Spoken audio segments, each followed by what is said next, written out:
नमस्कार. आपल्या उजनी धरण अपडेट न्यूज चॅनलमध्ये आपल्या सर्वांचं मनापासून स्वागत. आज 30 जुलै 2024 सकाळी उजनी धरणाची टक्केवारी किती आहे, दौंडच्या विसर्गामध्ये किती फरक पडला आहे, बंडगार्डन कितीने वाढलंय आणि वीर धरणातलं पाणी कितीने कमी केलंय, याबरोबरच आपल्या वरच्या धरणातील सर्व धरणाची टक्केवारी, कोणतं धरण किती टक्के भरलंय, याचबरोबर नीरा बेसिनमधील धरणाची सर्व माहिती आपण घेणार आहोत. आज सकाळी 6 वाजता उजनी धरणाची एकूण पाणी पातळी 494.0 मीटर, तर एकूण पाणीसाठा हा 2477.74 दशलक्ष घनमीटर म्हणजेच 87.49 TMC. तर उपयुक्त साठ्यामध्ये जवळपास 674.93 दशलक्ष घनमीटर पाणी वाढलेलं आहे, म्हणजे जवळपास 23.83 TMC पाणी साठा वाढलेला आहे. तर टक्केवारीकडे जर बघितलं, जवळपास आपलं उजनी धरण 50%च्या वाटचाल करतंय. आता सध्याला 44.49% म्हणजेच 45%च्या घरात उजनी धरण गेलेलं आहे. तर सध्याला उजनी धरणाच्या पाणलोट क्षेत्रामध्ये पावसाचं प्रमाण कमी असलं तरी काल फक्त केवळ 1 मिलीमीटर एवढा पाऊस पडला आहे, म्हणजेच आतापर्यंत 271 मिलीमीटर पावसाची नोंद आपल्या उजनी धरणाच्या पाणलोट क्षेत्रामध्ये झालेली आहे.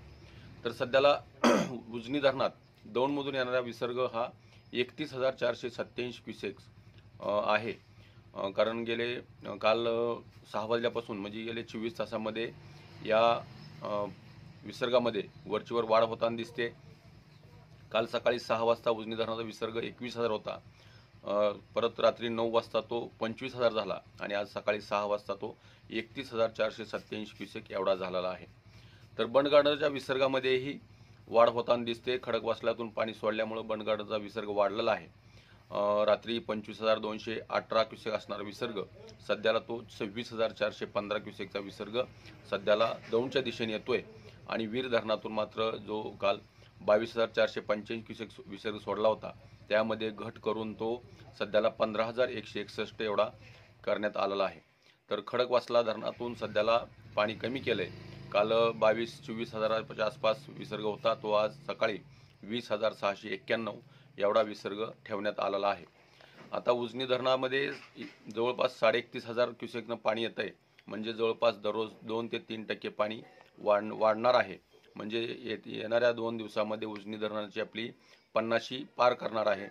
तर आता उजनी धरणाच्या वरच्या बाजूला असणार जी 19 धरणं आहेत त्या धरणाची टक्केवारी काय आहे, त्याची परिस्थिती काय आहे, तर त्या 19 धरणापैकी जवळपास 14 धरणं 90%च्या आसपास गेलेली आहेत.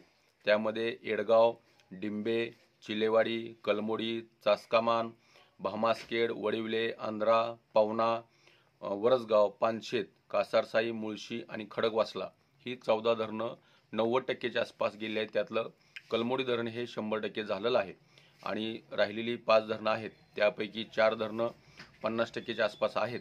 त्यामध्ये आहेत वडज, घोड, विसापूर आणि माणिकडोह. आणि सगळ्यात कमी पाणीसाठा हा पिंपळगाव जोगे या धरणाचा आहे. तो अद्यापही 0%वर धरण थांबलेलं आहे. म्हणजेच 19 धरणापैकी 14 धरणाची परिस्थिती चांगली आहे. 4 धरणं 50%च्या आसपास गेलेली आहेत आणि नीरा बेसिनमध्ये असणाऱ्या 5 धरणापैकी एक धरण फक्त कमी आहे, ते फक्त नाझरे, आणि ते नाझरे धरण फक्त केवळ 21%वर थांबलेलं आहे. गुंजवणीमध्ये 73% पाणीसाठा झाला आहे. नीरामध्ये 82% झाला आहे, नीरा देवधरमध्ये. भाटघरमध्ये 87% झाला आहे आणि वीरमध्ये 95% पाणीसाठा झालेला आहे. म्हणजेच सगळ्या धरणाची परिस्थिती चांगली आहे. आपल्या उजनी धरणाची टक्केवारी वाढताना दिसते. जरी आता सध्याला पाणी कमी थोडंसं झालं असलं, तो 1,88,000चा विसर्ग होता, तो आणि 2 दिवस राहिला असता आपलं उजनी धरण 100%च्या आसपास गेलेलं असतं. त्यामुळं आता जरी 100% लवकर होत नसलं तरी येणारा विसर्ग, येणारा पावसाळा, आणखी पावसाळे 2 महिने आहेत, त्या 2 महिन्यामध्ये उजनी धरण भरून वाहील आणि पूर नक्की येणार असा माझा अंदाज आहे.